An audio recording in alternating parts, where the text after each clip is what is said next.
মহালয়ার বিশেষ তিথিতে আজও জীবন্ত শ্যামসুন্দরী মা তার সন্তানদের কাছে চাল কলা খেতে আসেন। নমস্কার বন্ধুরা, স্বাগত আমাদের চ্যানেলে। ভিডিও তথ্যটি মন্দিরের সেবায়িত আমাকে প্রদান করেছেন।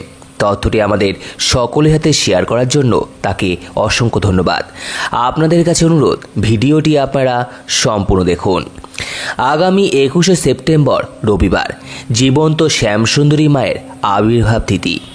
গোটা জগৎকে যিনি সাজিয়ে রেখেছেন তাকে সাজানোর দিন। এই দিন মা শ্যামসুন্দরীর জন্মদিন। এই বিশেষ দিনেই মা তার ভক্তের কাছে চাল কলা চেয়ে খেয়েছিলেন। বলা হয়, এই দিন যদি কোনো ভক্ত মায়ের কাছে এক মুঠো আতপ চাল আর একটি পাকা কলা দিয়ে পুজো দিয়ে আসেন এবং নিজের মনস্কামনা মাকে জানান, সেই মনস্কামনা মা পূরণ করে দেন।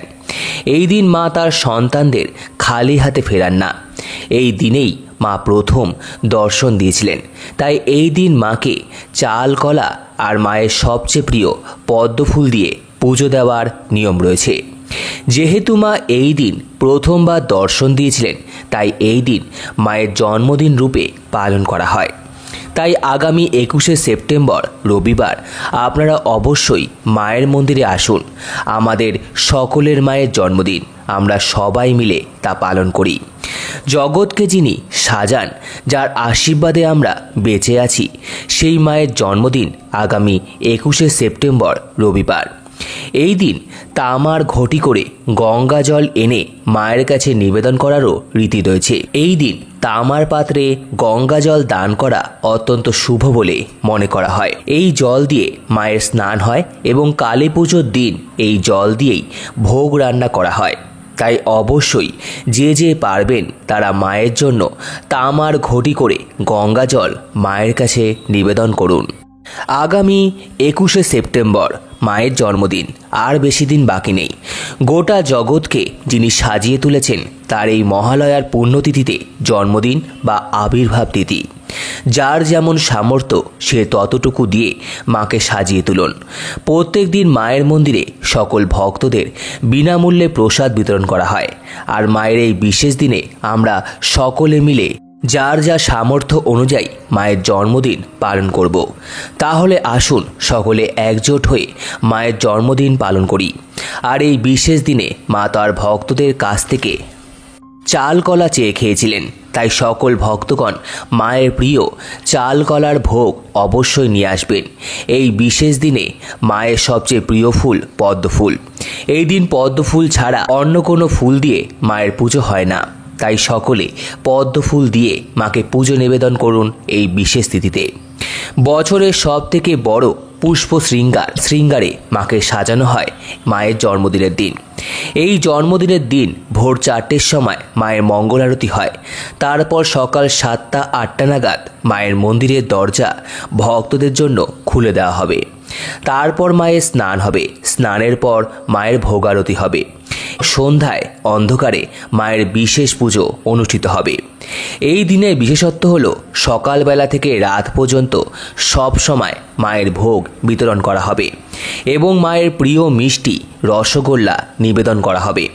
আপনারা সকলে এই বিশেষ দিনে মায়ের মন্দিরে অবশ্যই যান এবং যার যা সামর্থ্য অনুযায়ী মাকে দান করুন এবং নিজেদের মনস্কামনা মাকে জানান।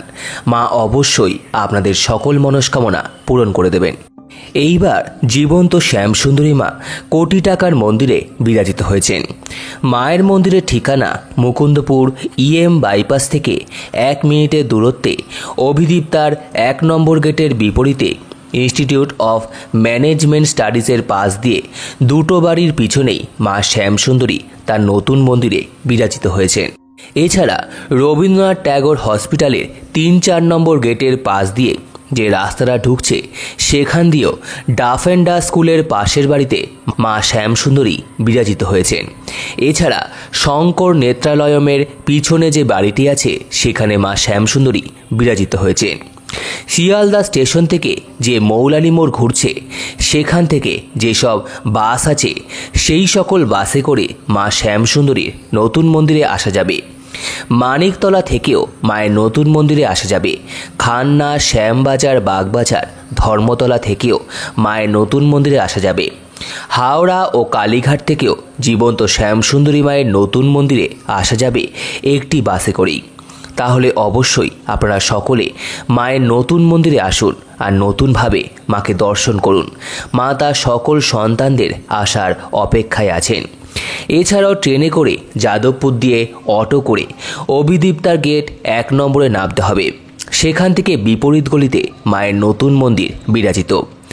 আমরি হসপিটাল, যেটি বর্তমানে মণিপাল হসপিটাল নামে পরিচিত, যেটি কলকাতার সবচেয়ে বড় হসপিটাল। এছাড়া দেবী সেটি হসপিটাল, শঙ্কর নেত্রালয়ম, এই সকল হসপিটালগামী বাসে করেও মায়ের নতুন মন্দিরে আসা যাবে।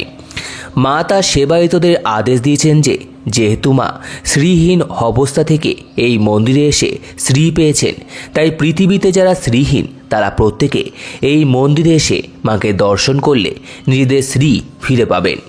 মায়ের মন্দিরে সকল ভক্তদের জন্য বিনামূল্যে প্রসাদ বিতরণ করা হয়। মায়ের আদেশে কোনো ভক্তদের থেকে আগেও মূল্য নেওয়া হতো না এবং বর্তমানেও ভোগের জন্য কোনো প্রকার মূল্য নেওয়া হয় না। মায়ের মন্দির খোলে সকাল 8টা থেকে বেলা 12টা পর্যন্ত।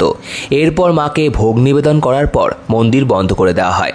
আবার বিকেল 4টে থেকে রাত্রির 8টা অবধি মন্দির খোলা থাকে। আপনারা অবশ্যই এই মহালয়ার পুণ্যতিথিতে মায়ের কাছে অবশ্যই আসুন এবং মায়ের কাছে নিজেদের মনস্কামনা জানান।